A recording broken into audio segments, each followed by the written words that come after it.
Assalamu alaikum and welcome back.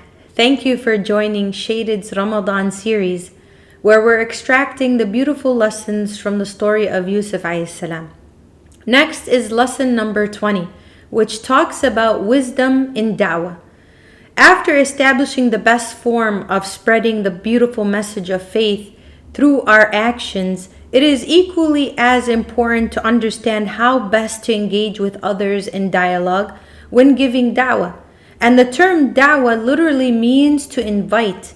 And in more general context, it is referred to act of inviting others to faith, where we are inviting others to Islam by the way that we behave. As Allah subhanahu wa ta'ala says in the Quran, call to the way of your Lord with wisdom and good counsel. That if we are going to invite others to Islam, we have to, one, be a good image of it, and the way we talk and the way we act, even the way we give and take, even in our reactions, has to be a perfect picture of what Islam teaches. Otherwise, it's not going to be so inviting to others. So here, signifying the importance of not just robotically uttering a few words of verses trying to teach someone of Islam, but rather tailoring it to each individual and doing so in a beautiful and measured way. The way you approach a child, the way you approach a youth, a teenager, the way you approach an adult, the way you approach a person who has blessings versus one who is going through several hardships is different. And those approaches are unique, and you have to understand that da'wah requires wisdom. That wisdom is putting that proper knowledge in the proper place. Now, when Yusuf alayhi salam was requested to interpret the dreams of the two companions in prison, one of whom had seen himself pressing wine, and one of whom had seen himself carrying bread on his head, which the birds were eating from, he saw this opportunity to invite them to the correct way of life.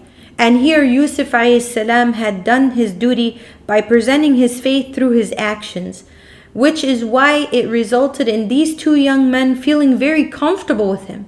They just felt very comfortable with him, coming to him, trusting him to tell him about their dreams.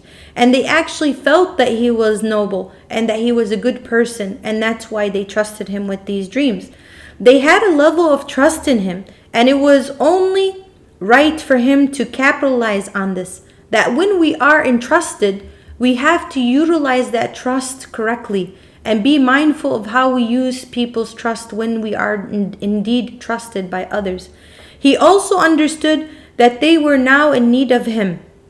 And since he had their attention, he wanted to help them understand the true purpose of life with the hope that they would leave their life of crime and disbelief to something better, something more important.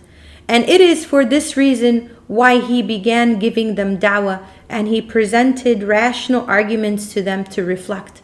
We want to always make sure to approach people in a non-judgmental way and take every opportunity we have to really invite them to Islam, because Islam is the message of truth. Islam is a beautiful way of life, and if one were to implement it, they will find much benefit in it. So one of the statements he makes, as recorded in verse 39, is, "O my fellow prisoners, would many diverse gods be better than one God, the one, the all-powerful?" Through this, he not only displayed his wisdom by waiting for the right moment to give them da'wah with his carefully selected words, but he also addressed them respectfully, with good counsel. He did not judge them. He did not belittle them. He basically just gave them a good advice in a good, proper way. Then he concluded the interpretation of their dreams, as promised, informing the first one that he would be free, going on to serve his master wine, and the other would be crucified for his crime, resulting in birds eating bread from his head. Yusuf alayhi salam then made a request to a former of the two, to make mention of his name, to make mention of his name to the one that he serves, so that way he can get help getting out of the prison. By this stage, Yusuf a.s. had already spent a while in prison, which had now prolonged into several years. The lesson for us here is that da'wah should be given with wisdom and good words. We should not charge at people or come in a hasty way or even belittle someone or even look at them in a judgmental manner. We should come to them with sincerity. We should come to them with genuine advice, and we should take on the opportunity. And when we do have an opportunity presented to us, we deal with it with wisdom and with good character and counsel. It is not appropriate for us to address others in a harsh manner or to quickly judge them, even if our beliefs or creeds are different. It doesn't matter who we are and who they are, or what they believe or what we believe.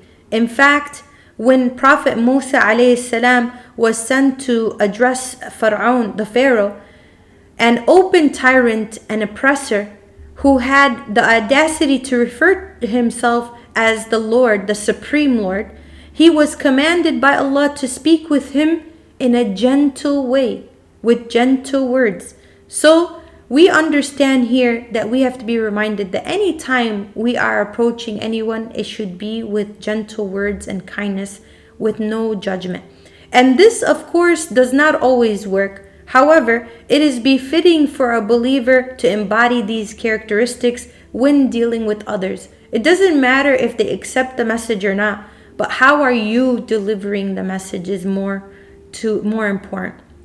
So wisdom must be applied when relaying the message of our faith, Islam. And as discussed in chapter 6, when we talked about with knowledge comes wisdom, obviously the more we grow in knowledge and the more Allah subhanahu wa ta'ala blesses us with beneficial knowledge and He increases us in knowledge, we should also inquire wisdom, so we utilize that knowledge in the proper places.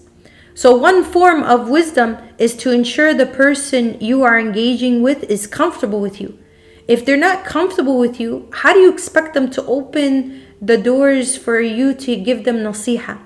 If they don't know you, if they don't trust you, if you didn't come to them in a beautiful way, how would you expect them to lower their guard and accept everything or anything that you say? So make sure that you are very nice, and make sure the one you're approaching is very comfortable with you and is trusting you. After all, every messenger was sent to his own people, and they lived among them, speaking their language and understanding their culture. God didn't send messengers to people that were just strange or random. He sent them from within themselves, within their own culture and language and people. And this is the key when it comes to understanding and engaging with others.